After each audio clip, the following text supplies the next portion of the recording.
The South American nation, Chile, was barred from the 1994 World Cup as a result of one of the biggest World Cup scandals. Had it not been for the photographic talent of just one man, it is a tale of blatant deceit and shameless subterfuge. It would have seriously jeopardized Brazil's unblemished record of being the only team to have participated in every tournament. In their last qualifying match at the Maracanã Stadium, Brazil or Chile would have advanced to the 1990 World Cup with a victory. Brazil had a 1-0 lead with 20 minutes remaining and appeared qualified, especially since a draw would also advance them. Then, all of a sudden, their world was destroyed. Goalkeeper Razor Rojas appeared to have been hit by a flare as he lay on the ground in the Chile penalty area. Nearby, that was still bubbling and spewing smoke into the sky. The players from Chile sprinted towards Rojas as the legendary Brazilians Bebeto, Dunga, and Kerka watched. As soon as the medical team arrived, he began frantically calling out to them. Rojas was quickly carried off the field as his jersey turned red from the blood dripping from his head. The game's officials quickly ended the match as booing filled the confused Maracanã. Football's most powerful nation, Brazil, was the source of the flare that was launched from a section of the stadium there. Brazil, which has 5 World Cup victories, was in danger of being eliminated. Brazil's captain that day, Ricardo Gomes, told CNN, "I was terrorized. I immediately considered missing out on the opportunity to travel to the World Cup. Something very bad had happened." Paulo Teixeira, a former player who is now a football agent, was manning the camera that day. No TV camera captured the alleged moment the flare flew over and struck the goalkeeper, as amazing as that may sound. We photographers could see the flare approaching from where we were seated on the sidelines. The device had hit the ground about a meter away from Rojas, so I was shocked to see him rolling over and bleeding from an eye. Brazil was in serious trouble because there was no photographic or television evidence to the contrary. They were, however, on the wrong side of a massive hoax, which they were completely unaware of. Rojas, a renowned goalkeeper who was then representing the Brazilian team São Paulo, was involved in a premeditated incident. Had cut his own head off while lying on the ground using a razor blade he had hidden in his gloves. No one in Brazil had any chance of proving that it was the most Machiavellian move to guarantee Brazil's elimination. Unless proof could be located. Now of course, with all the cameras on mobile phones around, it would have been impossible, Gomes said. Teixeira recalled, "I missed the shot and most of the photographers did, too. Ricardo Alfieri, a good friend, was standing next to me, so I asked him." Ricardo was asked, "Did you catch the flare?" He responded, "Of course, about 4 to 5 shots." Teixeira recognized the shot's enormous significance right away, but there were still challenges because they were taken when cameras still recorded images on slides rather than digitally. Ricardo encountered a problem. He had to send the films to Tokyo the following morning because he had a job for a Japanese magazine. And the Japanese would only trust their laboratory, Teixeira recalled of his fellow photographer, who now works for the CONMEBOL, the South American Soccer Federation. "Listen, you are the only one with the proof that Rojas is lying and cheating," I told Ricardo. "If you leave my country with those unprocessed films, I won't let you." Teixeira was shocked to hear what a Chilean pundit told the local radio station shortly after the game was called off. Due to his observation that the flare had struck Rojas, he turned the knife toward Brazil's exposed back.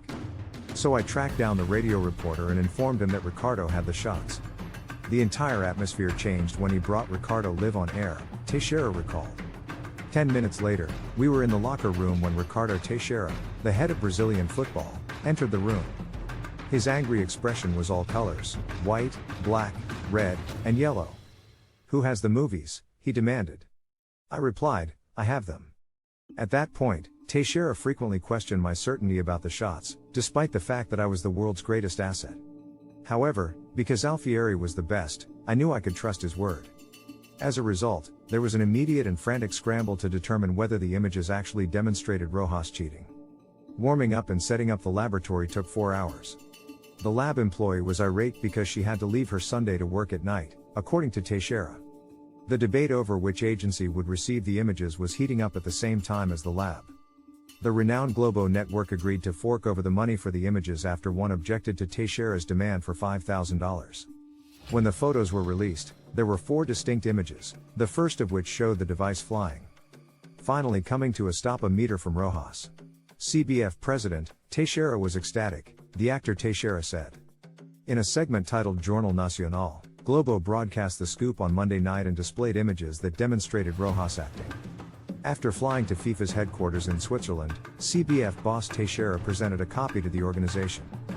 Brazil was duly given a 2-0 technical victory by the World Football governing body after reviewing the documentary evidence, which duly qualified the country for the 1990 finals. Chile had violated the rule against leaving the field before the end of a game, according to FIFA. Chile was then disqualified from the 1994 World Cup after a final decision was made. Rojas was permanently barred from playing football by the world governing body. Likewise suspended were Chile's head coach and medical director. At the age of 32, Rojas was still able to play football, and as he sobbed in Chile, assistance arrived from an unexpected place, Brazil. Telly Santana, the head coach of Sao Paulo, and the club president visited Santiago, Chile, in 1993. To request Roberto to serve as the team's goalkeeping instructor, his wife Viviane Rojas told CNN. Due to his ill health, Rojas turned down an interview request. The 56-year-old has been waiting for a liver transplant for 3 years after contracting hepatitis C. His FIFA suspension was lifted in 2001. And, according to Viviane, underwent a 5-hour surgery in March to relieve the buildup of fluid in his lungs. Despite his elaborate attempts to deny Brazilians what they view as their inherent right to sports, i.e., participation in the World Cup.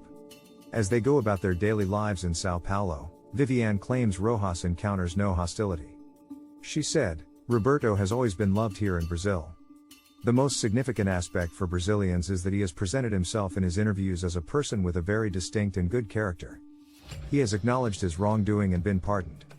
By working hard and molding Rogério Ceni, the goalkeeper for Sao Paulo, into one of the best, he demonstrated his moral fortitude." For a brief period beginning in 2003, Roberto also served as Sao Paulo's coach, helping the team earn a spot in the Copa Libertadores. Former Brazil captain Gomes concurs with Viviane's sentiments.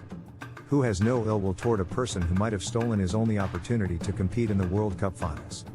I later met Rojas, and he acknowledged his errors.